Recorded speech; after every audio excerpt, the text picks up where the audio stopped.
농심을 제대로 헤아리는 게 농업 관련 공직자의 제일 큰 덕목입니다.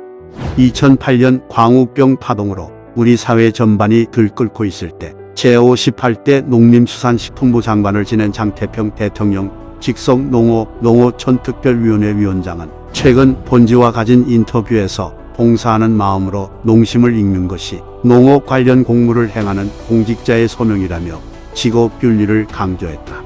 장 위원장은 스스로를 농업인과 정부의 가교자, 선교사라고 했다.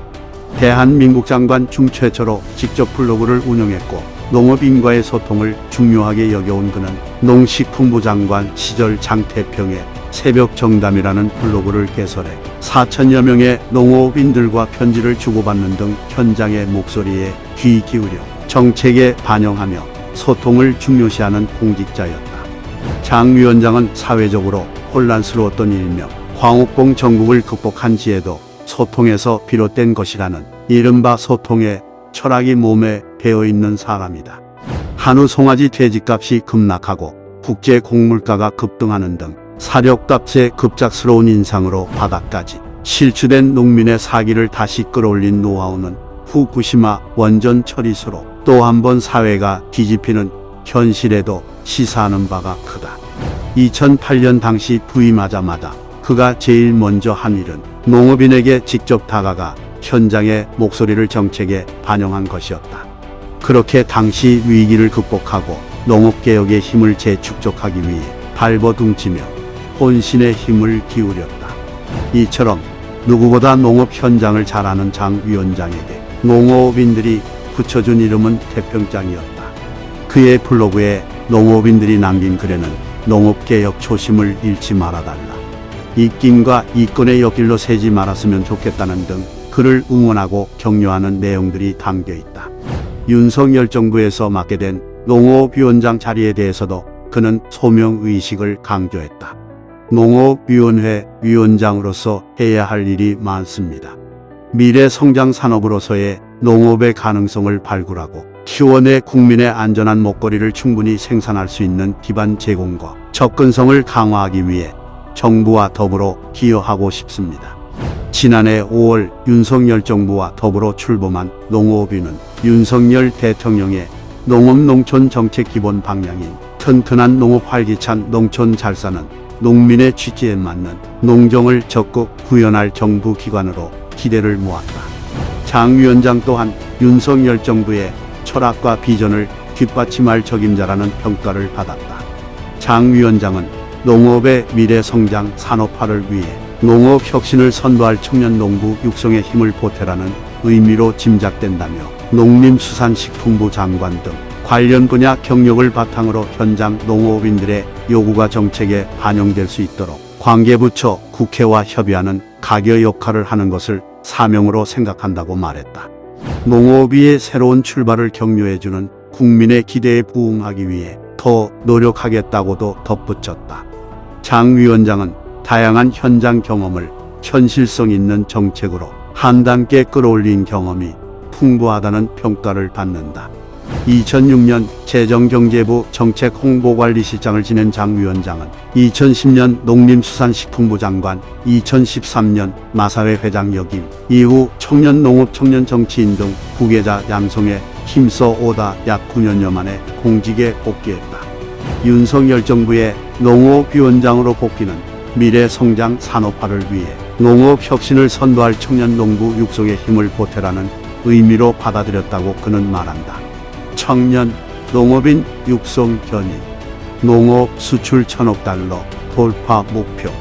장 위원장은 경제기획원 시절 중장기 계획 5개년 계획을 세워 농업 관련된 정부 사업에 초석을 놓았다.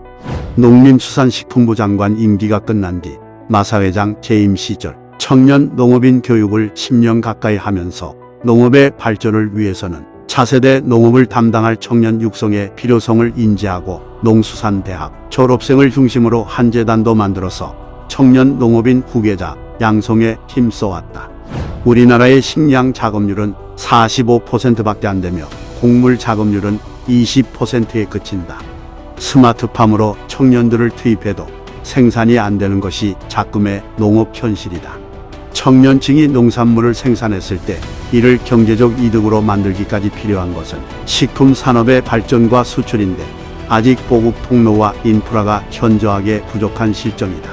그러나 장 위원장은 농식품부 장관 시절 수출 100억 달러 돌파를 제안했고 이 목표는 훗날 달성됐다. 2021년 농식품부 수출이 10년 만에 100억 달러를 돌파하는 등 농업 분야 수출의 중요성을 지적한 그의 판단은 적중했다. 이처럼 앞날을 내다볼 줄 아는 그는 새롭고 과감한 목표를 제시하며 출사표를 던졌다.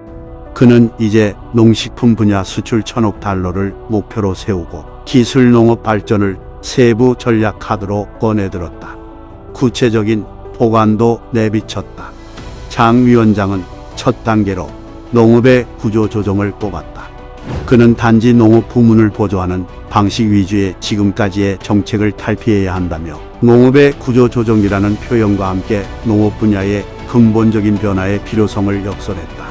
그는 정부가 그 변화의 견인차가 되어야 한다고 했다.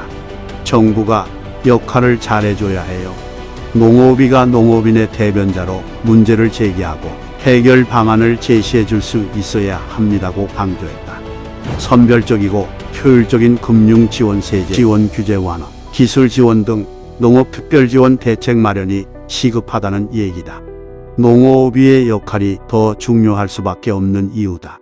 그는 농업위원회는 적은 인원인데 할 일은 많고 워낙 굵직굵직한 일들이 많아서 효율적인 조직으로 운영해야 한다며 조직에도 변화가 필요함을 시사했다. 농업위는 출범한 뒤 각종 현안에 민첩하게 대응할 수 있도록 사무국 조직을 정비하는 등 농어촌정책팀을 각각 농업정책팀, 농어촌정책팀으로 분리해 산업으로서의 농업 이슈, 지역 소멸, 위기 대응, 새로운 농산어촌 정책 개발에 집중하고 있다. 그의 비전대로 효율적 조직으로 탈바꿈하고 있는 과정이다. 농업의 내부 조직이 탄탄하게 재편되는 등 각종 농업 이슈에 빠르게 대처하고 있다는 관련 전문가들의 평가를 받은 배경이 됐다. 세간의 평가를 전하며 비교를 묻자 장 위원장은 그런 평가가 있었냐며 쑥스러워하면서도 농업인은 출범 이후 다양한 농업 관련 단체들과 간담회를 개최하는 한편 온라인으로도 소통을 계속 진행하고 있다며 이를 통해 현장의 다양한 의견과 고충을 청취해 제도적 보완점 개선점을 즉시 부처에 문의해 해결 방안을 모색하고 있다고 했다. 또한 농업 현안을 의제로 정부 부처와 전방위적인 소통을 이어오고 있다며 위원회의 이러한 활동들이 농업 이슈에 빠르게 대처할 수 있는 원동력으로 작용하고 있어 기쁘다고 덧붙였다. 혁신적 제도 개선으로 농업인 직면 과제 정면 돌파. 농업인들의 직면하고 있는 난제들에 대해서는 혁신적인 제도 개선이 필요한 경우가 많습니다. 그동안의 규제적 성격의 제도를 과감하게 개선해 정부가 주도하는 제도를 운용하기보다 민간 영역이 함께 참여해 지속 가능한 발전과 지역 균형 발전의 시너지를 높일 수 있는 지원을 모색해야 하는 것이죠. 장 위원장은 과소와 고령화로 인한 농촌 소멸의 위기 등을 극복하고 더 발전한 대한민국으로 발돋움할 수 있을 것이라며 우리 위원회는 정부 부처에서 하는 일과 중복되는 일은 피하고 농어촌 현장과 정부 관련 기관 간의 가교 역할을 하는 한편 국민의 삶과 농업의 발전을 연결하는 효율적인 거버넌스의 길을 모색하고자 한다고 말했다. 장 위원장은 기술 산업으로의 전환이 살기림을 강조하는 것도 잊지 않았다. 그는 고령화 영농 인력 부족 등으로 어려움을 겪는 농업 현장에 필요한 것은 ICT 기술 등 4차 산업기술 적용을 확대하는 것이라며 미래 농업은 기존의 관행농업 형태를 벗어나 스마트팜, 수직농장, 곤충산업, 대체식품무인, 농기계 등 4차 산업을 적용한 에그테크 등의 경쟁력 있는 미래 농업 신산업으로 변모해야 한다고 내다봤다. 그러면서 능력과 의지가 있는 청년 농업인을 육성하고 스마트팜 등 최신 기술을 확대 보급하는 한편 자금 금융 지원도 확대하겠다고 비전을 밝혔다. 농수산식품 부문의 오가인구 감소에 대해서도 경험 중심의 노동 집약적 산업에서 탈피해 기술을 활용한 4차 산업이 되도록 지원하는 것이 필요하다며 농업 분야 전반에서 문제가 되는 인력난 등의 문제 해결에 필요한 것은 기술 구조조정, 차세대 농업 청년 리더 양성이라고 강조했다. 장 위원장은 한국 농업을 미래지향적으로 변화시키기 위해 농업의 미래상을 제시하고 정부 정책의 변화를 이끌어낸 장관이자 농업위 위원장으로 기억되었으면 좋겠다고 덧붙였다.